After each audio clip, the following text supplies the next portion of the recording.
Hello, I'm Scott Peterson, President of the Wisconsin Newspaper Association Foundation. Thank you for coming to today's Pylon ceremony.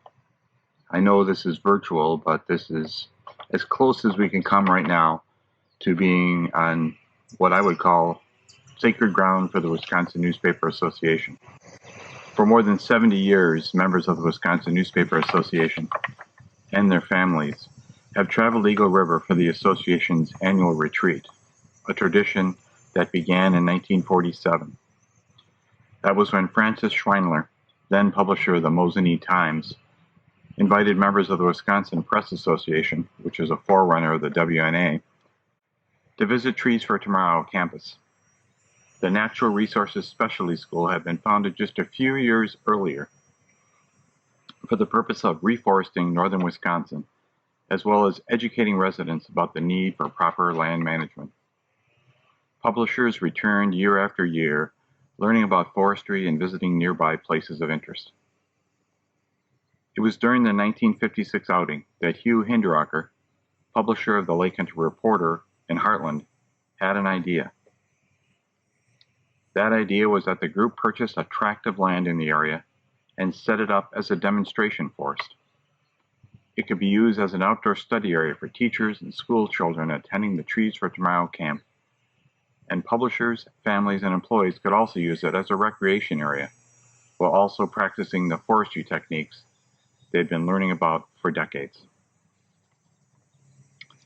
A year later, after soliciting $5 donations from all members of the association, the group purchased a 78-acre farm just south of Eagle River. Publishers quickly put their newfound forestry knowledge to use, transforming the abandoned fields, no longer suitable for agriculture, into what is now the WNA Press Forest. After nearly 30,000 trees were planted, one of the group's first projects was the development of a memorial grove to pay tribute to deceased industry leaders. Originally, they had planned to plant a tree as a memorial to each publisher, affiliate, or friend of the newspaper industry who had died. But it quickly became clear that there wouldn't be enough land to carry out that project beyond just a few years. So in 1962, they erected a memorial pylon to display the name of each deceased publisher, affiliate, or friend. Built in the form of a 20-foot-high scroll supported by a gigantic pencil, the monument expanded over the years. In 1980, it was redesigned and moved to the Trees for Tomorrow campus, where the names of deceased member publishers were printed on press plates and hung from wooden structures. Over time, the names began to fade, and in 2014, a more permanent monument was erected. Thanks to donor contributions and the sponsorship of the WNA Foundation, 5 granite pylons and several benches provided visitors a place to reflect on the contributions of the more than 600 individuals whose names are enshrined on the memorial. This year, the names of 26 industry leaders were etched into the granite, a testament to their contributions to newspapering in Wisconsin. During this program, we're stopping to look back at the lives of our most recent honorees and the legacies they left. Margaret Leblanc was born on November 12, 1927 in Crosby, Minnesota to George and Mary Leblanc, one of 8 children. In 1946, she graduated from Crosby Ironton High School, and 2 years later, she married Robert D. Anderson on January 3, 1948. Together they had 8 children, 16 grandchildren, and 19 great-grandchildren. Peggy and Bob worked at the Crosby Ironton Courier and then owned and operated weekly newspapers in Royalton, Minnesota, Menominee Falls, and Sauk City in Wisconsin, and the Gulf Beach Journal in Florida. In 1975, they moved to Medford, where Peggy worked in production and Bob served as publisher of the Star News until 1992. Peg was the wife of the publisher of the Star News when I knew her. And I was the wife of the publisher of the Tribune Phonograph in Abbotsford. And our husbands spent a lot of time together. And Peg and our job was to keep them from arguing politics and city business too loudly in public. We didn't succeed very often. They were good friends, but they were on the opposite side of the political spectrum. And I think eventually they came closer together on their ideas and beliefs, because eventually they worked together to have the Star News transition over into our family. I knew Peg as a kid, and I remember coming back. They had an apartment built in the Star News, and I was so impressed because they had this bird that would fly around the apartment. And now my kids have a couple birds, but I don't let them fly around my house because I'm worried about accidents. So, while they lived in the back of the Star News, quite often the staff would say that they had an awful problem working because Peg was always baking something pretty darn good smelling in the back room. I know Peg enjoyed golfing. She enjoyed her grandchildren, and she was a fixture in the community of Medford for years. She stayed in Medford till the time of her death, so she made Medford her home and spent a lot of hours out on the golf course enjoying that too. Very good memories of the time that I traveled with her as we traveled to conferences for the newspaper industry.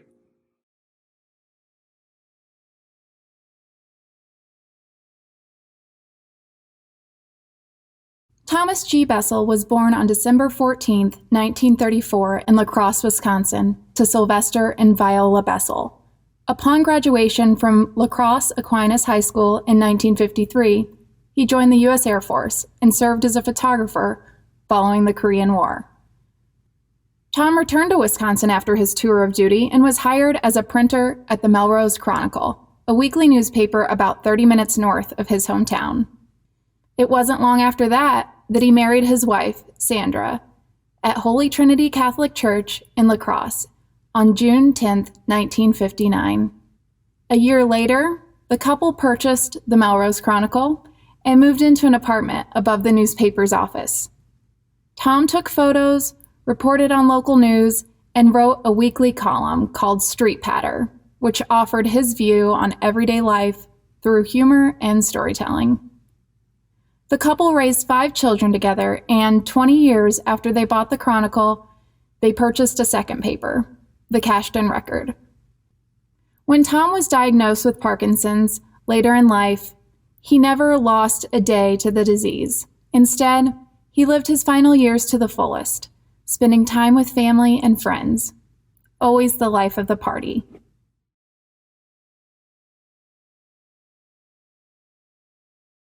Robert Lee Bradford II was born on November 4, 1938, in Bertha, Minnesota, to Robert Lee and Jean Bradford. As a teenager, Robert worked for his father, who owned the Moose Lake Star-Gazette, and he learned nearly every facet of the newspaper business. After graduating from Moose Lake High School and then the University of North Dakota in Grand Forks with a journalism degree, he went on to work as a reporter at the Austin Daily Herald in Minnesota. Eventually, he returned to work alongside his father in Moose Lake and later took over the Star-Gazette as publisher and owner. He married Betsy Oswald on July 14, 1962 in New Ulm, Minnesota, and the couple went on to have 3 children together. Before he retired in 1998, Bradford had owned 17 newspapers in Minnesota and Wisconsin, including the New Richmond News and the Burnett County Sentinel in Grantsburg, Wisconsin. He was a member of both state press associations, as well as several other clubs and societies, and he was named Publisher of the Year by the Wisconsin Newspaper Association in 1973. Robert was known as a brilliant and fastidious newspaper man, revered by his colleagues for always chasing the truth. In a story that was published by the Minneapolis Star-Tribune following his death in 2019, his brother Kurt said Robert believed that weeklies were a vital link to keeping small towns connected. He felt they were the heart, the pulse of those small towns, he said. Newspapering was in his blood. Dan and Patsy Brandenburg and their daughter Angie purchased the Marion Advertiser on December 1st, 1985 from Leland Corny Krieger. The first day of owning the business saw one of the biggest snowstorms of the season, as the streets of Marion were almost impassable. However, that didn't stop Dan from getting to the Advertiser. After all, he had been employed since 1967, and now the business was his. Dan was hired in February 1967 and worked as a printer's devil, meaning he was the bottom of the totem pole. His first job was wrapping single newspapers in pre-addressed sheets of paper destined to out-of-state subscribers. Dan eventually began running the mail flatbed press, feeding in one sheet at a time. Dan loved living in Marion and enjoyed working at the Advertiser, so he enrolled in a 6-year apprenticeship and became a journeyman printer. In February of 2017, he did a column on how he had worked in the same career and the same place his whole life, which was now 50 years and continuing. He was so proud of this, as not many people can say that today. In his publisher's perspective, he said, "Let me do the math. 50 years times 52 issues per year equals 2,600 editions of the Marion Advertiser since he started."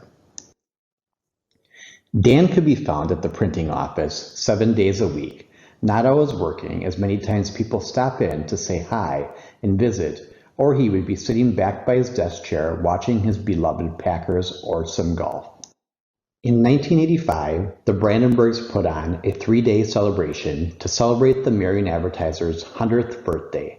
They served up hamburgers, brats, hot dogs, cake, and drinks. They joked the next 100th we will probably only do a 1-day event. Dan enjoyed not only the Marion community, but all the surrounding areas, attending many area community events, both to support them and for pictures and stories. Tuesday was his favorite day, when he would go out and deliver papers. This gave him the opportunity to visit with people in all the surrounding communities, along with seeing the beautiful countryside and a chance to take some awesome pictures.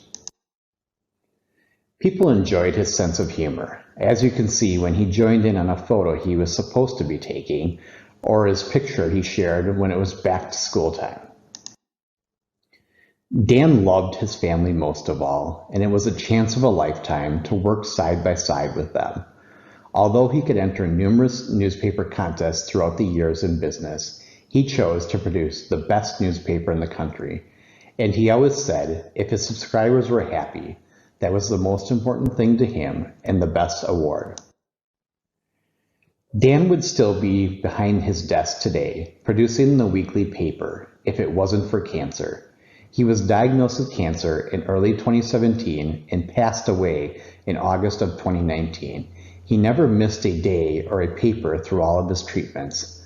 Some people would say cancer won, but not Dan. He won, getting the greatest gift of all, eternal life.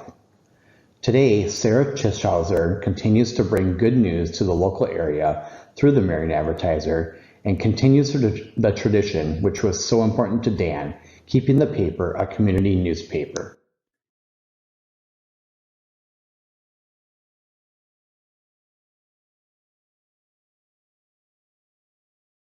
James Michael Brayer was born on June 17, 1945 in Milwaukee, to John and Irma Brayer. Upon graduating from Columbus High School in 1963, he earned his journalism degree from the University of Wisconsin-Madison. In 1967, he joined the U.S. Army, serving as an information specialist and assistant editor of his division's weekly newspaper during the Vietnam War. On August 24, 1958, after returning home from the war, James married the love of his life, Kathy Weichelt, with whom he'd raised 2 children. In 1975, after working in roles at Montgomery Ward and the Marshfield News-Herald, James and 3 business partners launched a statewide agriculture newspaper. Agri-View first debuted on June 20, 1975. It was initially called Dairyland Agri-View and heralded as the news and views of Wisconsin agribusiness. The first issue went to more than 17,000 farms in 10 counties in north central Wisconsin. As advertising director, James was integral to the paper's growth and known for his tireless work ethic. It showed. After 6 years, the newspaper was serving 74,000 readers. In 1990, Agri-View was sold to Krause Publications of Iola and eventually purchased by Capital Newspapers in Madison. It's now part of Lee Enterprises' division of farm publications. Years after the sale, James and Kathy moved to Rhinelander, where he continued putting his entrepreneurial skills to use and launched a successful telecommunications business. In 2005, the couple moved to Green Valley, Arizona, where they enjoyed many fun-filled years in retirement.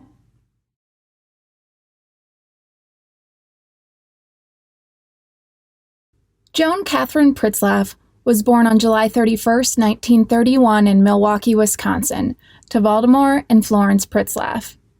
After graduating from Oconomowoc High School in 1949, she earned a degree in biology from Carroll College and went on to work as a medical technologist for Milwaukee County General Hospital.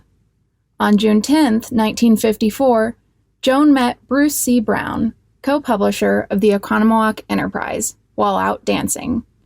They were married later that year, on November 20th, at St. Paul's Lutheran Church. The couple shared a love of lakeside living and sailing, and traveled globally, often on trips arranged by the National Newspaper Association. During the time they owned the paper, Bruce was in charge of commercial printing operations. Joan also wrote a humorous column for the newspaper titled, "I Must Be Nuts." Brown was also known for her philanthropic efforts. She was a co-founder of the Oconomowoc Area Foundation, volunteered with the Oconomowoc Rotary, and was instrumental in the development of the YMCA at Paps Farm. Despite her many accomplishments in journalism and philanthropy, she always remained grounded and humble. In an article published following her death last year, a friend said the following about Joan. She bridged generations with humor and grace. She believed life should be celebrated, family embraced, and those fleeting, gleeful moments treasured and perpetuated.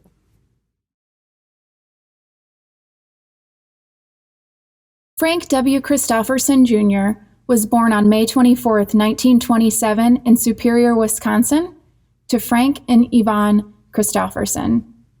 2 years later, also in Superior, Marilyn J. Long was born on October 10th to Milton and Etta Long. Upon graduating from high school, both Frank and Marilyn attended Superior State College. He also went on to serve in the U.S. Army Air Corps during World War II. The two were married in May of 1950. From then on, life became a series of team efforts.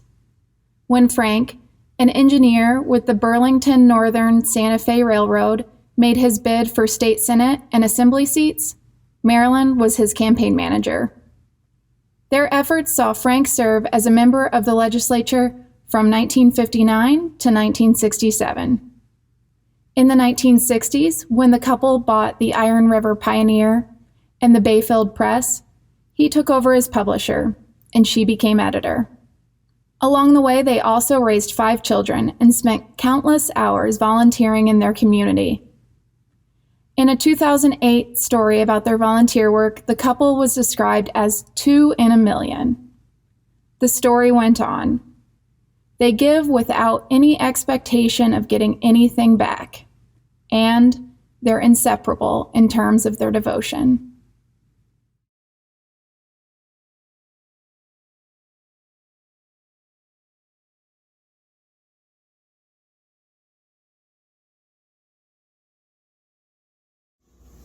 Hello, my name is Alyssa Rose, and I'm the daughter of Steve Ciccantelli. I would like to share with you a few words about Steve and his career. Steve was a devout and loving husband, father, and grandfather. His laugh could light up a room, and his sense of humor always had people in stitches. He was the most intelligent person I had the pleasure of knowing, and enjoyed sharing his love of history and random knowledge with everyone. He certainly was the type of person you wanted on your team during a game of Trivial Pursuit.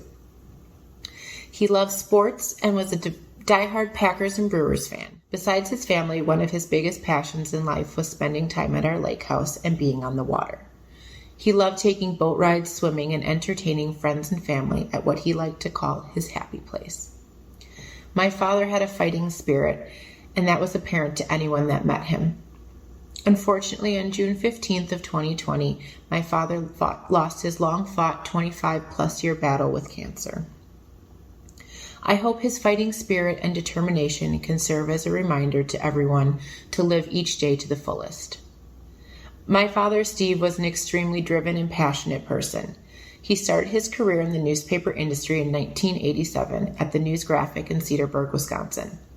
He continued to grow within the Lakeshore newspaper organization and in 1990 took on the role of advertising director.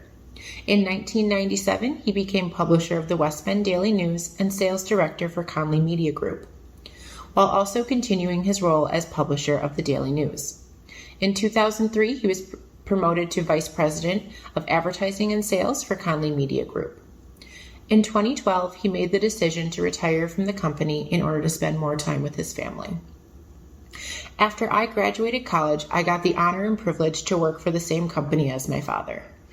I guess the apple doesn't fall far from the tree. I got to witness firsthand what a brilliant teacher and resource he was for everyone in the organization. People respected his opinion and sought him out for advice. They may not have always agreed with what he had to say, but I think it speaks volumes that people kept coming back to him for guidance.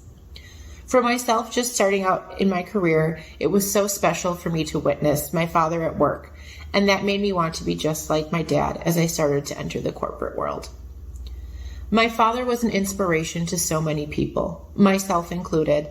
He helped shape my career in life in so many ways, and although he is gone, his legacy and the impact he had on this industry lives on. My family would like to thank the Wisconsin Newspaper Association for honoring his career and the impact he had on the community.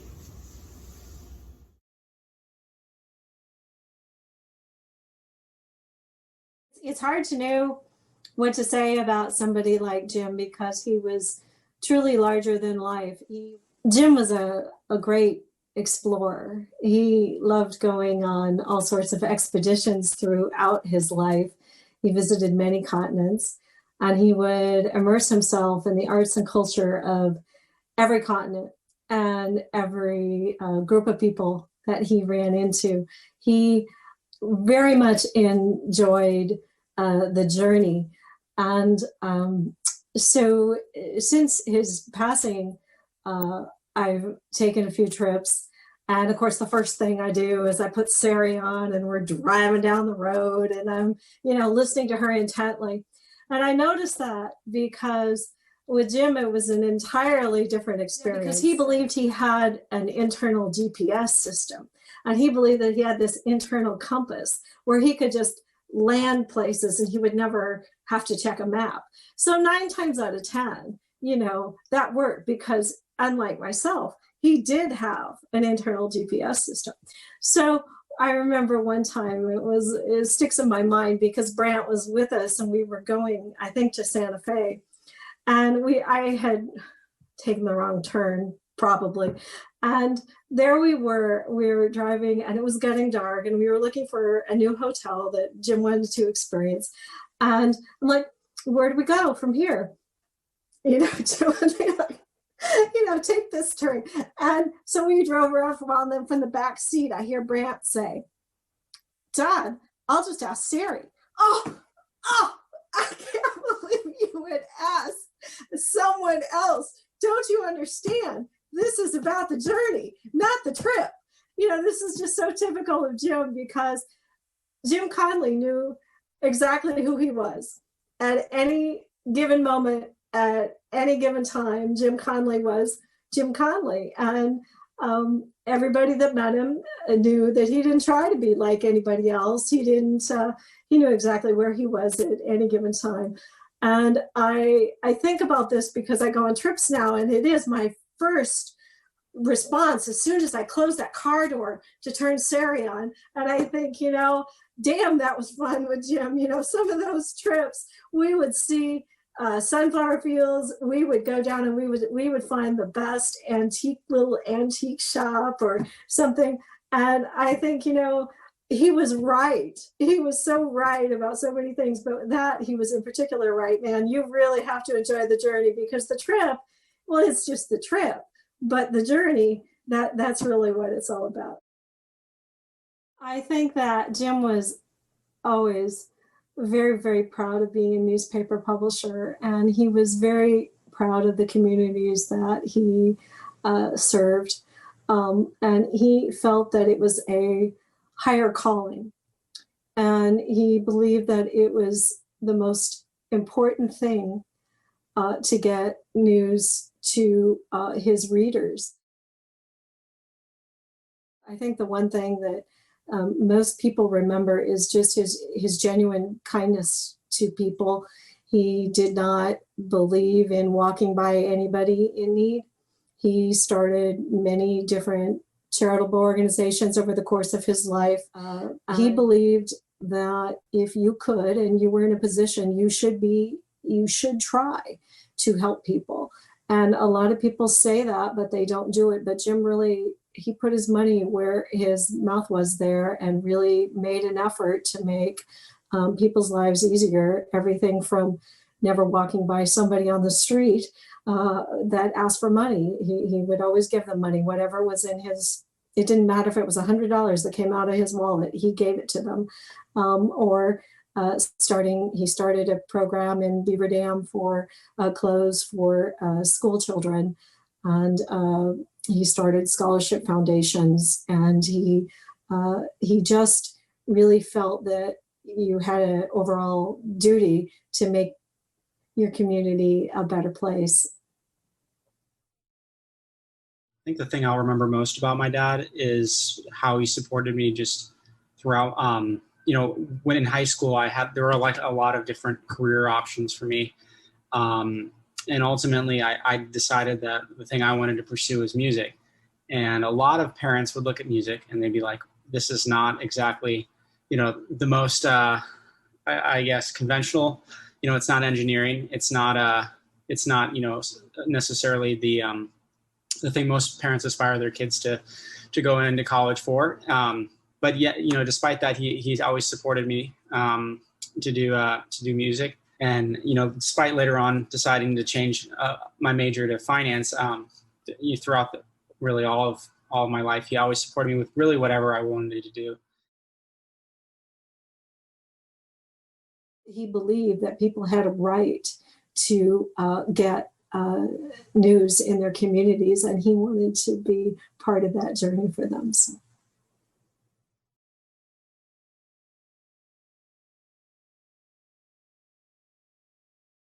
Hi, it's Carl DeWitt here, and I'm in Pleasant City, Wisconsin, and I want to thank the Wisconsin Newspaper Association for paying honor to my late wife, Paula Jean.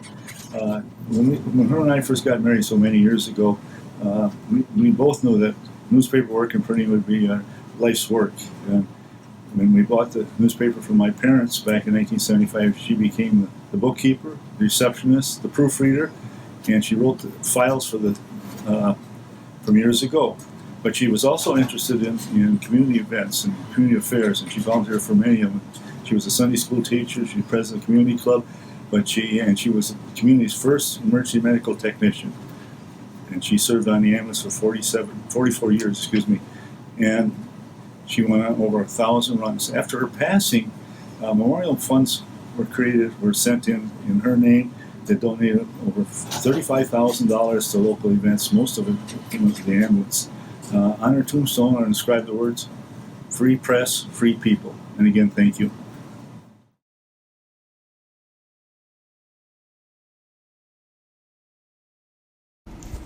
After graduating from the University of Wisconsin-Whitewater with a Bachelor of Arts degree in journalism and marketing, James purchased the Banner Journal in Black River Falls, Wisconsin, and became the owner and publisher. James oversaw and participated in all facets of the operation, including writing, editing, photography, advertising, sales, and designs, as well as the production of the newspaper and special sections. He was also very active in the community, proudly serving in the National Guards. He served as a Jackson County Board Supervisor and was a member of both the Chamber of Commerce and the Lions Club. From 1971 through 1978, the Banner Journal became an award-winning weekly newspaper with a circulation of 5,000 subscribers. In 1976, James was selected for the Wisconsin Men of Achievement Award for his considerable personal and professional contributions to the growth of the state of Wisconsin. Although James enjoyed everything about owning and running the Banner Journal, his greatest joy came from writing. Whether it was a local or national event that he was writing about, he took great responsibility to be accurate, fair, and thoughtful. James was often inspired to editorialize about current and past events, and it was because of this James introduced his Just Jim column. The Just Jim column allowed James to voice his opinion with the highest level of professional integrity. In 1978, James sold the Banner Journal and with his family moved to Yuma, Arizona to become the sports editor of the Yuma Daily Sun. James designed the sports section for a circulation of 35,000 subscribers. He also served as a columnist covering professional and collegiate sports. As a columnist, he continued his Just Jim column. He had an uncanny way of getting interviews with high-profile athletes like Hank Aaron, Arnold Palmer, and Reggie Jackson, and getting them to discuss topics that they had never discussed with a reporter before. On one occasion, after Hank Aaron did not receive a unanimous selection into the Major League Baseball Hall of Fame, James wrote an article voicing his opinion of the vote. 10 years later, he ran into Hank Aaron at a minor league promotional game, and Hank Aaron thanked him for the kind words that James had written about him, and that a framed copy of the Just Jim article was hanging in his office. As much as James enjoyed meeting and interviewing professional athletes and coaches, he equally and maybe a little bit more enjoyed interviewing the local college coaches and players. He took great joy in writing about the personal side of the coaches and athletes. Aside from his responsibilities at the Yuma Daily Sun, James was very involved in local youth sports programs and once served as the president and district commissioner of the Yuma Babe Ruth Baseball League. In 1984, James, once again searching for new challenges, left the Yuma Daily Sun to become the public relations and marketing director for the Yuma Regional Medical Center. James served on the senior management team. He helped create, manage, and implement a marketing strategy designed to recruit superior medical care talent and expand healthcare programs and services, and to improve the public image of the acute care medical center. In 1989, James was once again searching for new challenges and moved his family from Yuma, Arizona to Phoenix, Arizona to become the executive director of the Arizona Insurance Information Association. As the director, he managed and directed a not-for-profit information association dedicated to strengthening public knowledge of the property and casualty insurance industry. His targeted markets included media, legislative analysts, member companies, industry lobbyists, government regulators, national trade associations, traffic safety advocates, and the general public.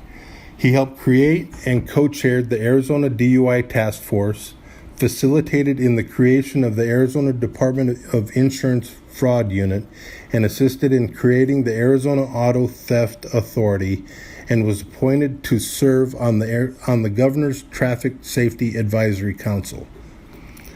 On behalf of the Frederickson family, we thank you for this acknowledgement of his achievements, and we know that James would be honored. Mary Ann Pesch was born on October 6, 1928 in Peshtigo, Wisconsin, to Leo and Anna Pesch. Mary Ann's father was owner and editor of the Peshtigo Times, and she started working at the newspaper at the young age of 9, making 10 cents an hour. By the time she was 14, she was starting to help with the bookkeeping. After graduating from Peshtigo High School and Marquette University, she married Charles Garden on March 31st, 1951 at St. Mary's Catholic Church in Peshtigo.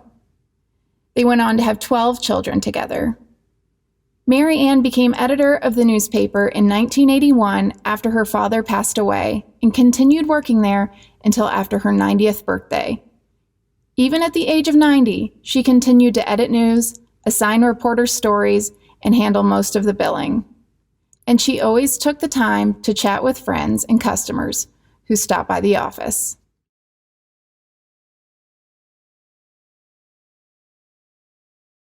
Thank you very much for your kind remembrance of John and your tribute by enshrining his name on the Memorial Pylon. We remember John as a man with a strong faith in Jesus Christ as Lord and Savior. His life goal was to do everything in the name of the Lord Jesus, giving thanks to God the Father through him. John's goal at the Galesville Republican was to provide our community with the best in local news and event coverage. WNA was very important to John. He became an active member soon after purchasing the Galesville Republican. He was grateful for the many benefits he received: advice from other publishers, help from the Freedom of Information hotline on legal issues and questions, the chance to be involved in committees and attend conventions, and health insurance for his family through the WNA group plan. After selling the newspaper in 2010, he continued to do freelance pre-press work, and it was his pleasure to be able to help several WNA friends who had unexpected staffing needs at their newspapers. He compiled his paragraphs columns into a book and continued to love working on layout and design. John attended nearly every Trees for Tomorrow workshop during his newspaper career, and we always looked forward to those events. I enjoyed attending with him and was privileged to know his colleagues. Our children and I appreciate this tribute to John and thank you for this memorial. Hi, Chris O'Leary. And Carol O'Leary. And we just wanted to mention our thanks to John Graff. We got to know John through the WNA and especially up at Trees where we'd spend weekends. And he was a fixture there, and feel bad we're not up there in person to celebrate his life. Hopefully we can get up there next year and do that. We're very thankful for John because when we were going through a transition at our Cornell paper, he offered to step in and train our staff there because we didn't have the time and we had no editor or anyone really in charge. So he was really good working with our staff and explaining to them the newspaper industry and why we do things the way we do, which is great to hear from somebody besides the bosses, because sometimes they're like, why are we doing that? And he could explain again why you have to do things for a certain reason. And to Lois, we thank you so much for all the times that you let us have John for the week. It was really a wonderful thing for him to have done for us at our time that we needed him. Very much appreciated it. Our sympathies. We really lost a good friend. Yeah, we wish we could give you a hug. So hopefully next year we'll be able to do that in person. Thank you. Thank you.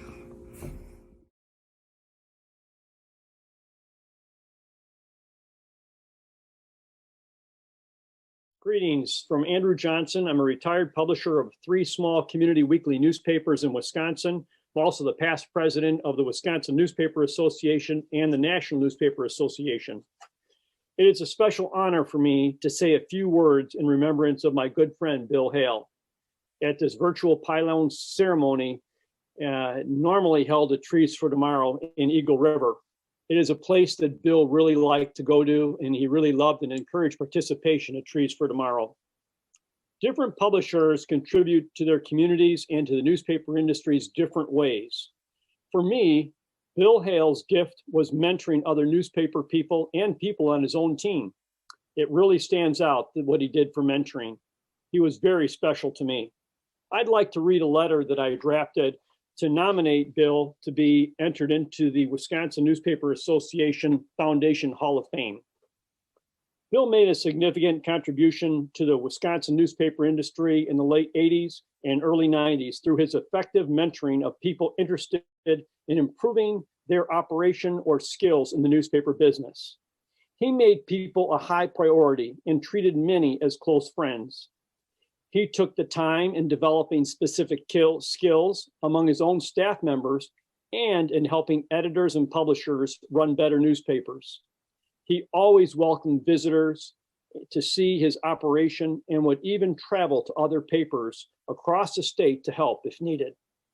When I became a publisher in 1988, I realized right away I needed a mentor to help guide me with the particulars of running a small weekly newspaper, even though I came from a newspaper family. I sought out a publisher with the Wisconsin Newspaper Association, and they recommended to me Bill Hale from Lancaster, Wisconsin, and he came to the rescue right when I called him. He was glad to help. I went to his paper several times, seeking advice on just about everything, including writing, profit and loss statements, evaluations, how to bid job printing, and utilization of color. We talked about anything to do with newspapers. He taught me the nuts and bolts of the business at a ground level. He would genuinely loved the business and enjoyed helping others, even those not in the business. We ended up becoming good friends and saw each other several times until he retired and moved to Florida. I know he also did the same for many other newspapers, people, as well as his own team members that worked for him. He had a great influence on the industry by mentoring one person at a time. The industry will be forever indebted to Bill Hale's generosity and kindness. I am forever grateful for Bill. He also, in closing, I'd like to say that he had a great sense of humor. He was a classy guy, always dressed really sharp in business. He was a WNA board member, and he was a true friend. I honor Bill Hale today, an awesome person. Thank you. We wanted to tell a few anecdotes about Bill Hale, how we mostly traveling with him on inland work-study missions. I know Chris got to travel with him in Africa, and I did too. And then one of my particular memories of him was when we were in the Amazon, and he and his wife Jo came decked out because they'd heard that you should be protected against mosquitoes and other insects, completely decked out in looked like beekeeper outfits. None of the rest of us got any bug problems, but they sure looked funny. And like my mom said, I got to know Bill well during our 18 days in Africa, traveling around with him and his wife, and it was a privilege to get to know him and Joe, and they were wonderful people, and we had a good time getting to know them better outside the newspaper industry, you know, doing newspaper things, but getting to know them more on a personal level too.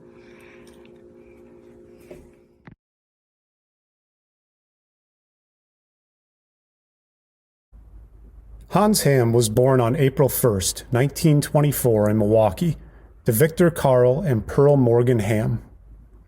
He attended Riverside High School before majoring in engineering at the University of Wisconsin. It was in Madison that Hans met his future wife, Joan Yaumans, whom he married in 1945. Following a brief engineering career, he joined the Freeman, where his mother-in-law, Josephine Yaumans, was publisher. Over the years, he held several positions at the newspaper, including business manager and advertising director, and came to know the pulse of Waukesha's downtown business economy. Hans and Joan were among the co-owners of the family-owned newspaper until it was sold in 1979 to the Des Moines Register and Tribune Company. A stickler for grammar, Hans reminded his family for years of how he was on a mission to keep alive the use of the semicolon. Hans was a strong believer in giving back to the community, serving several years on the Waukesha Memorial Hospital Board and heading up the United Way Fund Drive. He also served as president of the Waukesha YMCA. In retirement, Hans spent a lot of time with his family and enjoyed cooking and baking and sending handwritten cards. Hans and Joan had 8 children whom they raised in Waukesha. In a letter he wrote Joan on their 20th anniversary, he said, When they look back on old Hans and Joan many years from now, I'm sure that only one accomplishment will be recalled. Certainly, that will be our large and wonderful family.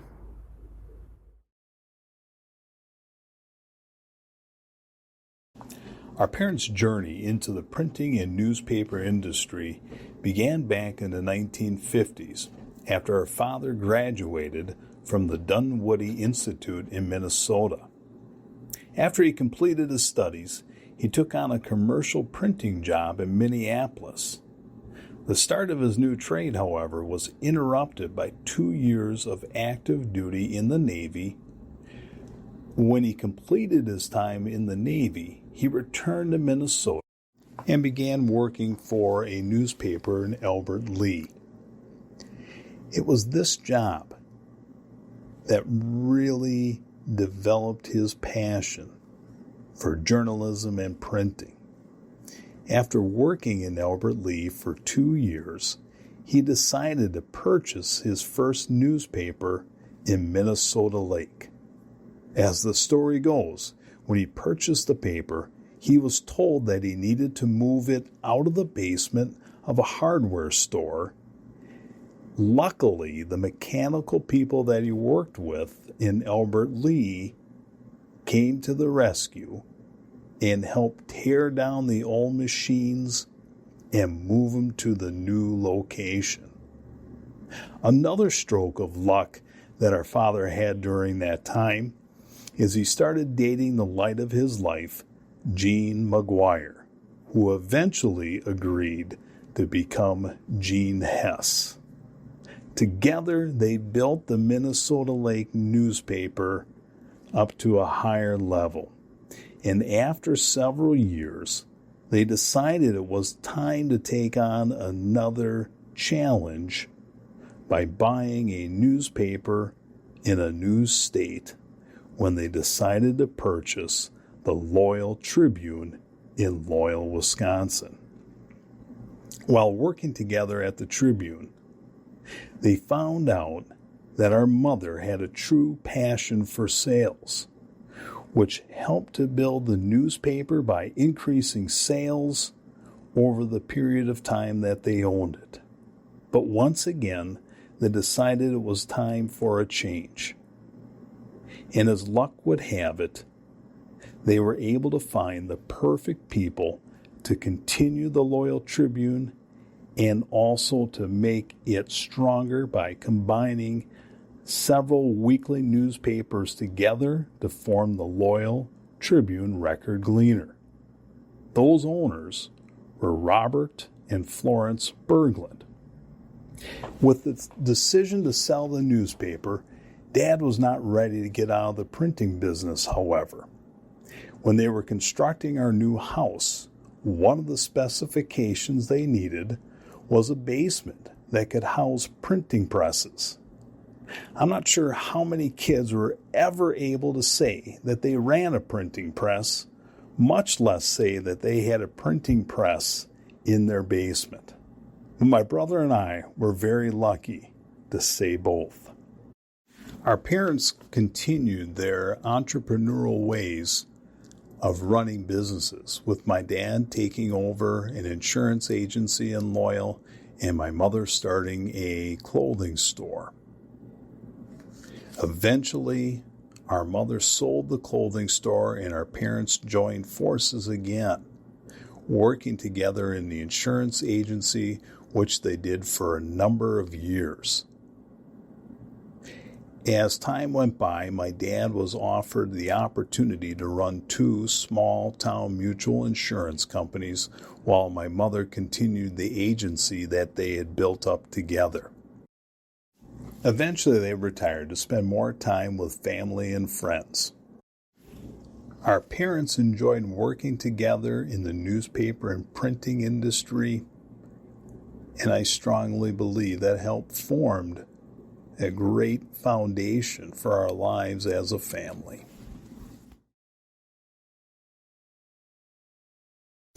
For 18 years, Nora Krieger was a key player in running the Marion Advertiser with her husband, Leland Corney Krieger. The print shop was established in 1895. Corny worked there as an 11-year-old and returned to buy it with his beloved wife Nora in the 1960s. Nora was a mom, bookkeeper, extraordinary cook, a champion golfer, avid bridge player with a group of women in her community for many years, a kind, gentle, and steadfast soul who loved furiously. She nursed one of her daughters through a horrible burn injury. Nora's faith in the Lord Jesus Christ got her through the trials and triumphs of her 87 years on this side of heaven. She raised 4 children who all worked with them in the family business, and all 4 continued on in some aspect of printing and publishing. Nora was the rock in her family because she stood on the rock of faith.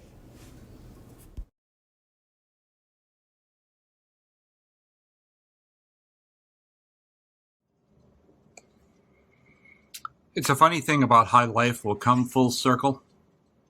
I can still recall the day when a young kid, not long out of school, came to persuade me to hire him.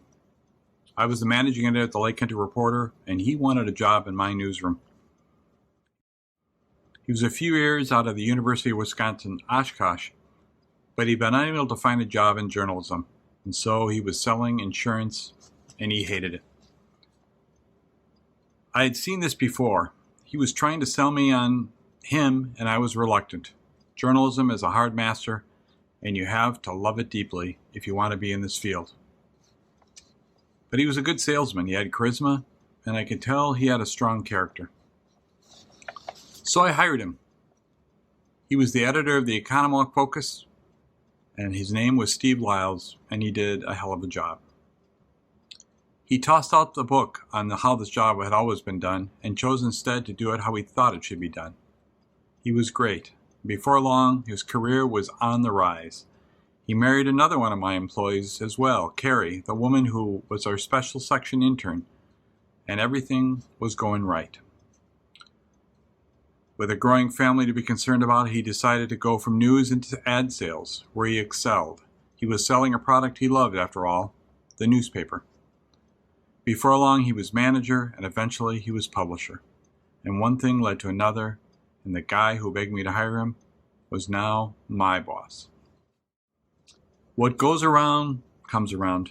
We both had the same outlook on life, and when we fought, as Hugh McGarry at the Journal used to say, we fought like brothers. We were close. He was indeed the brother I never had. As our papers got deeper into Journal Sentinel's reach, Steve rose to the sales and management ranks, and I followed him in the editorial ranks. He was the best leader I ever knew. He could take the most difficult and confusing journeys and help you find a clear path through it all. He worked hard and would not take guff from anyone, but he also knew how to have fun and how to take care of people. He and I learned more and more about the business with each other. We took many business trips together, going not only to WNA conventions, but Suburban Newspaper Association, now called Local Media Association, and went to conventions in Minneapolis, Denver, Atlanta, and Philadelphia, and we always found a way to do not only newspaper work, but to find something fun as well to do on the trip.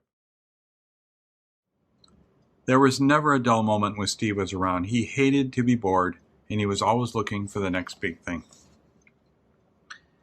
He would have been a hell of a tour guide if he so chose, but thankfully he chose newspapers. He was good at a lot of things, not just editor, sales manager, publisher, but he was also a basketball referee, usually drawing the honor of officiating the state basketball tournaments in Madison for the WIAA. And he loved to landscape, he loved to hunt, he loved to storm chase, and he loved his wife and adored his daughters. And the thing about Steve is that you always knew where he stood. He was always a man of God, and he always treated others with respect and fairness. He had a moral compass that was as accurate as anyone I know. But he was never preachy or never overbearing. His faith was like an anchor, like a rock that kept him steady.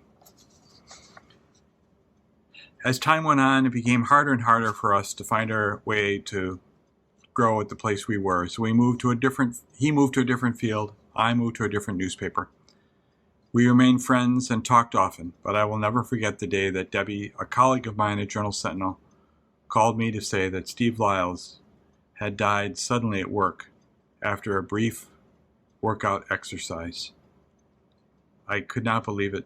He was only 50 years old, and it just seemed impossible. No one saw it coming. And after the funeral, I would go for weeks reaching for the phone to tell him some news or seek some insight from him, only to get snapped back to reality. I did not want to believe that he was no longer around. But I'll always carry Steve with me wherever I go. He taught me about setting goals, about the difference between being an administrator and a leader, about how to carry myself as a manager, about how the little things matter when dealing with people, and about how to be a success. Steve is no longer on earth with us, but I'm sure his family and friends would agree that we all take a little bit of him with us wherever we go, and it always helps me find my way again. There are not many people in the world like Steve Lyles, but we're all doing our best to share his outlook with everything we do. We miss you, Steve. Thanks. Daniel M. Magliore was born May 10, 1970 in Chicago to Tony and Joyce Magliore. He attended high school in Waukesha, and in June of 1997 got his start in the newspaper industry as an account executive for Ad Inc. and the Buyer's Guide Group in Waukesha. Dan stayed on with the company after it was acquired by Journal Community Publishing Group in 2003, serving as the sales manager as well as in other roles. He later took a similar position with the Waukesha-based multimedia channels and, in December of 2015, joined the Washara Argus. 6 months later, he was named publisher of the Wautoma newspaper. At the time of his death, in January of 2020, Dan was working in sales at the Advertiser and Times Press in Seymour. In a column written by his co-workers, they recounted the following about Dan. He shared many, many stories of his son, and with each story, there was a proud daddy smile. He had an infectious smile and used it often. It was his quick wit and sarcastic manner that made him a people person, they noted, which in turn made him a great salesman.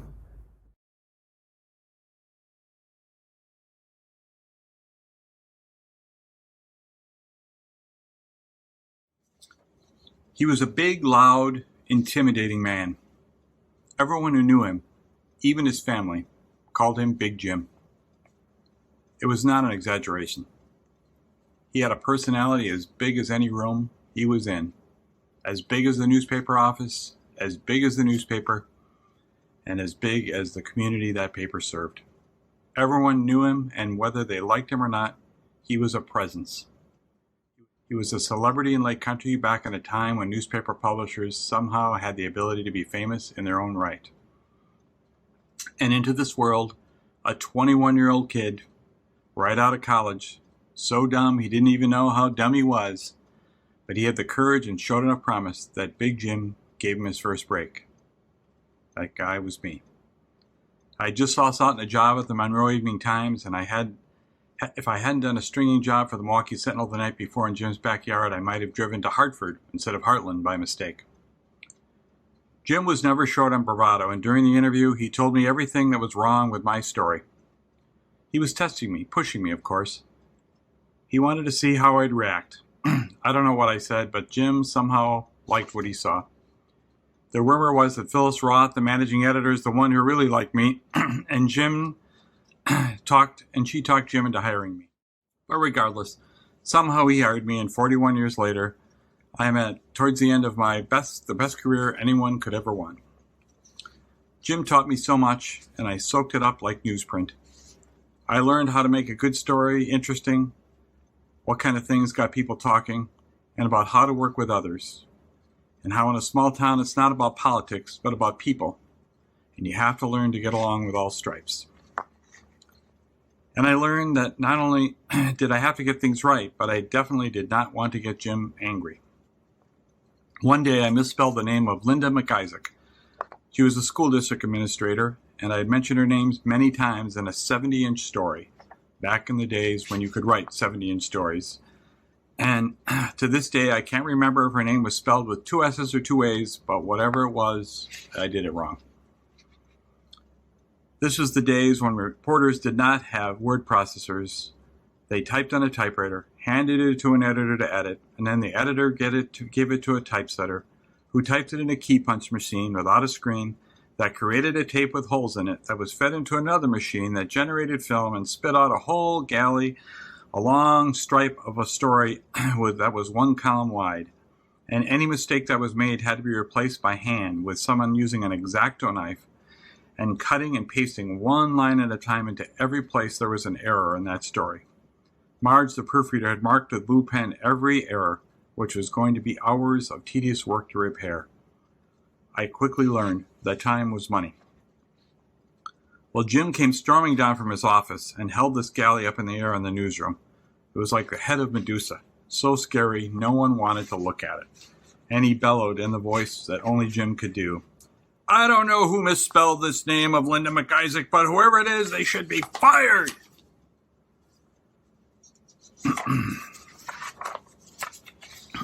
Of course, Jim knew exactly who had done this. All he had to do if he wanted to was look into the corner where my desk was by the electrical boxes and see a reporter whimper him like a puppy who had just soiled the carpet. Thankfully, Jim never fired me, but he saw that I learned from my mistakes. He treated those who were loyal to him very well. This was back in the days when publishers like Jim made non-interest loans or gave outright cash gifts to staff members who were in a tight spot, and I saw Jim do this many times, and it was amazing to see.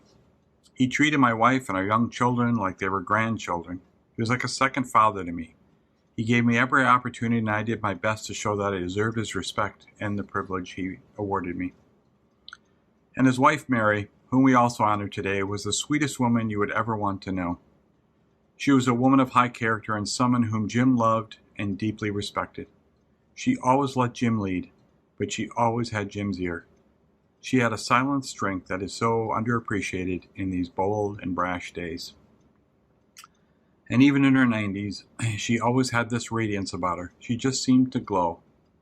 I can't say enough good things about Mary. Jim and Mary sold the newspaper in 1990 to Journal Communications.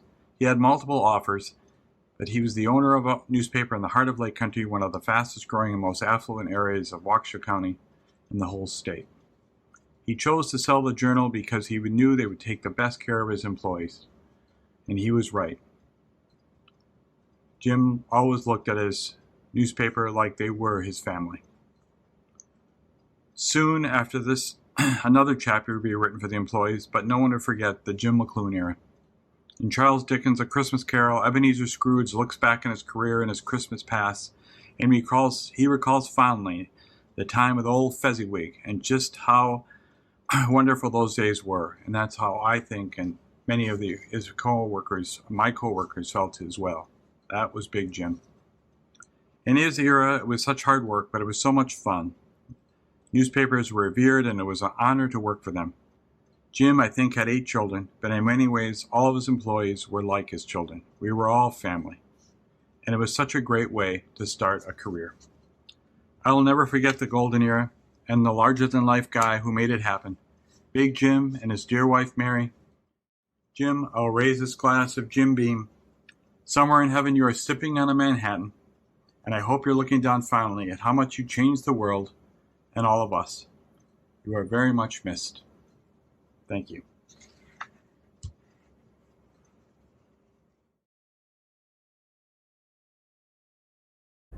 Ernest Richard Moore was born June 1st, 1956, in Fond du Lac, Wisconsin, to Howard William and Anna Adeline Moore.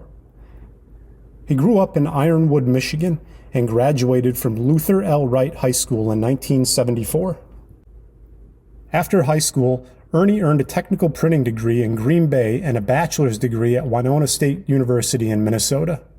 He later earned an MBA from Brigham Young University in Provo, Utah. Ernie served in the U.S. Army and was stationed in Anchorage, Alaska, where he met his wife, Carla Eccles. They were married on September 24th, 1980, in the Salt Lake City Temple of the Church of Jesus Christ of Latter-day Saints. Together, they had 8 children. In 1992, Ernie succeeded his father, Howard Bill Moore, as publisher of the Iron County Miner. Bill, along with 2 partners, had purchased the newspaper in 1970 and took sole ownership 3 years later. The newspaper remains in the family today, with Ernie's son, Michael, serving as publisher.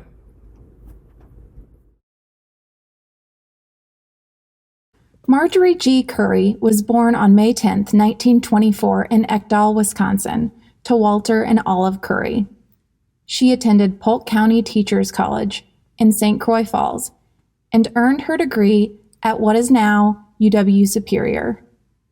Marge married Bill Nelson, and they had 3 children together.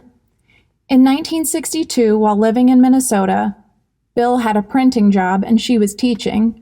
The couple heard that the Journal of Burnett County had ceased publication, leaving the county without a newspaper. Before she retired in 2008, Marge captured what came next on their journey in her final column. Here is some of what she wrote. It is with very mixed emotion that I will put my pen in the inkwell for the last time when I write this column. Through the years, I have written many columns in addition to a variety of feature stories, reports of the school and county board meetings, and many general news releases. They all required deadlines and a certain amount of stress. Stress and newspapering go together. I will miss those deadlines since I work well under pressure, knowing that things must get done at a given time. Several readers have asked me to write something about the history of our newspaper, so I will touch on it lightly when, in reality, the story of the Nelsons' Burnett County Sentinel could fill a book. I am most proud that my husband, the late Wilbur A. Bill Nelson, established a newspaper for Burnett County when none existed. Losing a newspaper is, in essence, the loss of identity. A newspaper is the hub of county and community business, social, and various other aspects of daily life. It is also an ongoing historical record. Without a newspaper, a county and its people lose their clout. She goes on to discuss the decision to come to Wisconsin. Marge writes, "It is not often one can live a dream, and his was becoming a country editor. So after soliciting support from county businesses and the general public, we moved from Woodbury, Minnesota to Grantsburg, Wisconsin, my hometown and the home of my parents. We learned a lot through attending Wisconsin Newspaper Association conventions in Madison, Wausau, Green Bay, and other locations around the state. We attended all sessions, each going to different ones, taking notes, and then comparing and discussing what we had learned about the community newspaper business.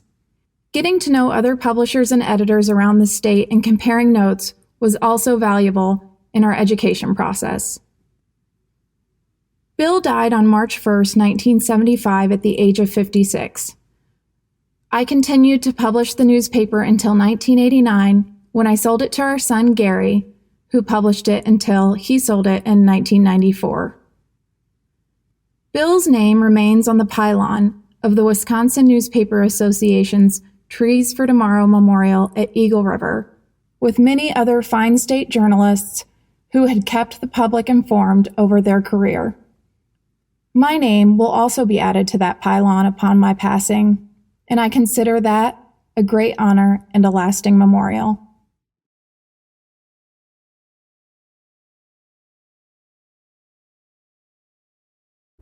Stanton P. Sturry was born on August 18, 1931 in Monroe, Wisconsin, to Helen Elizabeth and Peter Sturry. He grew up in a family of newspaper trailblazers and became one himself. His grandmother went to work as a correspondent for the Janesville Gazette at the age of 16. His mother followed suit and began corresponding for area newspapers while in high school. Stanton, too, began his newspaper career in high school, working at the Albany Herald and later as an office boy for the Janesville Gazette. He went on to study printing at the Milwaukee Vocational School and worked for the Orfordville Journal and the Albany Herald. When he bought the Monroe paper in 1951, at the age of 21, he became the youngest newspaper owner in the state. Stanton married Barbara Ann Smout in September of 1952. She, along with his mother, would help run the Herald until 1961 when he was called into active duty in the U.S. Army and had to sell the paper. Upon his return from service, he took a job with the Monroe Times, where he worked until 1975, serving as a production manager and acting editor.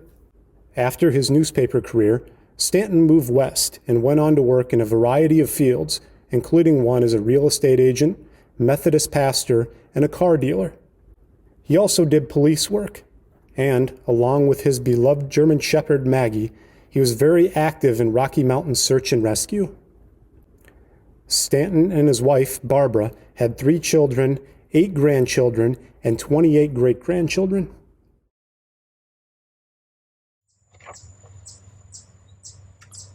Thank you to all those who took a moment to share their memories for this program.